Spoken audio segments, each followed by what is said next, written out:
Good evening and welcome to the last session of the IPPAI Aviation Watch 10th Annual Regulators and Policymakers Retreat 2009. And with me we have the pleasure, in fact, of welcoming Mr. Brett Lovegrove. Welcome to the show, Brett. Thank you. Thank you. Brett, we'd like to know, given your long experience and innings at the Scotland Yard and with the Met, and indeed in heading counter-terror operations in the UK, we'd like to know, Brett, what is really the changing nature of the beast, so to say? Well, we have international terrorism now for some time, which is a change from the Irish Republican terrorism that we had right up until the early 1990s. I think with the attacks that have happened, clearly the tragedies that happened in Mumbai and also the 7th of July in London and 9/11 in America, in New York, the big issue now is making sure that the information about what these citizens can do on an individual basis is possibly today one of the most important messages we can give. Right. Indian corporates are faced with rising levels of threat because of the same reason. Yeah. What kind of steps can we take and what can we learn from the British experience in, say, protecting offshore oil and gas assets or onshore energy assets? Well, I think the most important thing is that each of the industries, whether they be power producers or whether they be corporate banks, do not try to do things in isolation. One of the most important things they must do for business continuity and for resilience is to communicate with each other effectively on an ongoing basis in a non-competitive environment to ensure that they are all ensuring together they are making each other safe from further attack. What can the role of regulation and policy be and policy making in this situation be? Well, I think everybody who works for large organisations must be clear about their individual responsibilities and the responsibilities for their organisation. So the organisation has a responsibility to ensure that the regulations and policies are clear, and that if people step outside the regulations and policies, there are sufficient sanctions in place to make sure that they're adhered to. Right. Suppose we address this concern of Indian corporates.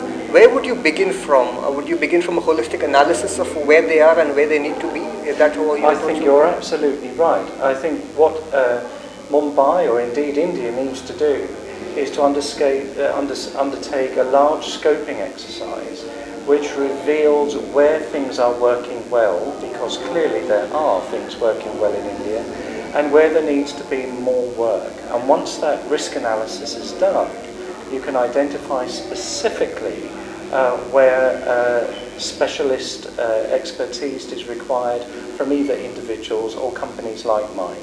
Right. Is it possible to train each and every employee in the organization to fit some kind of a designated role to take care of emergencies or hostage-like situations? Well, it's done in the United Kingdom.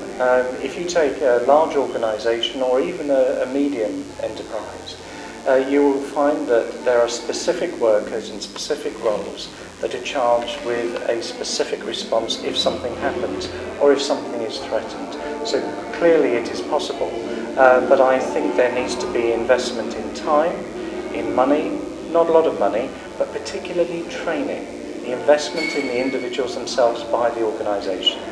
What sort of backup plans do British companies use to run their operations from alternative locations or to back up the data and employee protection programs? Well, the backup plans that organisations have clearly are based on information. If they're personnel information, people information, if something happens, the organisation must be able to contact every single individual very, very quickly, because the organisation must make a decision whether the person stays wherever they are, if they are safe, or comes into work in order to make sure that the organisation keeps trading. That's very important. It's about an organisation knowing exactly where their people are and whether they're safe or not. The next thing that happens is that they must develop, after a risk analysis is done, a business continuity plan about their most important assets, which are people, and their second most important assets, which are the buildings and the infrastructure. In that case, Brett, could you tell us how is it possible to save yourself from an amorphous and a nebulous threat, which could be, say 271 days of the year, you were getting threats from the government agencies here in India. So how can you prepare to counter such a threat? Well, I think it's information provision. It's about treating the people that work for the organisations in a way in which they are aware of the information all year round. Dealing with an amorphous threat is about information provision and making it real to the employee, because eventually, if something happens, you are going to require that individual to respond really, really quickly. So an all year round briefing, just information provision about perhaps the threat for that particular company. So when or if something happens, people can respond with the company as opposed to against the company or conflicting with the wishes of the company. Can you tell us briefly, Brett, about Project Argus and Project Griffin? Yes, sure.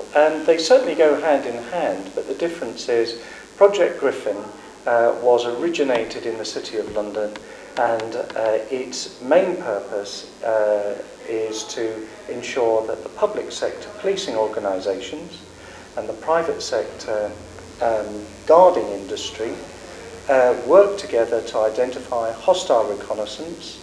The police provide information on a weekly basis to all those people around the United Kingdom, which now number about 15 to 20,000 people, and to ensure that if something happens, that those people are able to respond really, really quickly to protect their organisations, but all year round to ensure that they are identifying hostile reconnaissance when they see it. It's about training the security industry, getting the security industry to respond quickly, and working in partnership with police and calling police very, very fast. Great. How is the national intelligence coordination done with the civilian population, and how do you disseminate this information? Well, community intelligence has proven to be one of the most important parts of our intelligence sources, because we have, as a nation, been involved in security services for many, many years, over 100 years. But the involvement of the community and the public and their ability to feed in information to the police service and make it nationally available has been comparatively new. The Joint Terrorism Assessment Centre, which is based under MI5, it collects all that information, is fed into the bigger context, therefore providing a more accurate ground level assessment so that we on the policing side can action it and protect the community in a much better and faster way. Is it possible to take a number of Indian corporates and a number of Indian corporate organizations and business interests and club them together and provide them with an umbrella solution so that it works out to be economic and yet highly effective for overall of them? Well, clubbing together probably, I know what you mean. In the United Kingdom, for example, we bring together the sister banks, which are the 21 biggest banks in the world, and in a non-competitive environment where we get those organisations which are huge, Goldman Sachs and the HSBC and the RBS, and we get them to exchange their own specialisms on how they protect themselves, and we get them to share that information and those practices with the other sister banks. And you can do the same with petrochemical industry, you can do the same with the power providers, you can do the same with the retail shops in the high street. And so the answer is you can club together, and we do that in the United Kingdom to fairly good effect.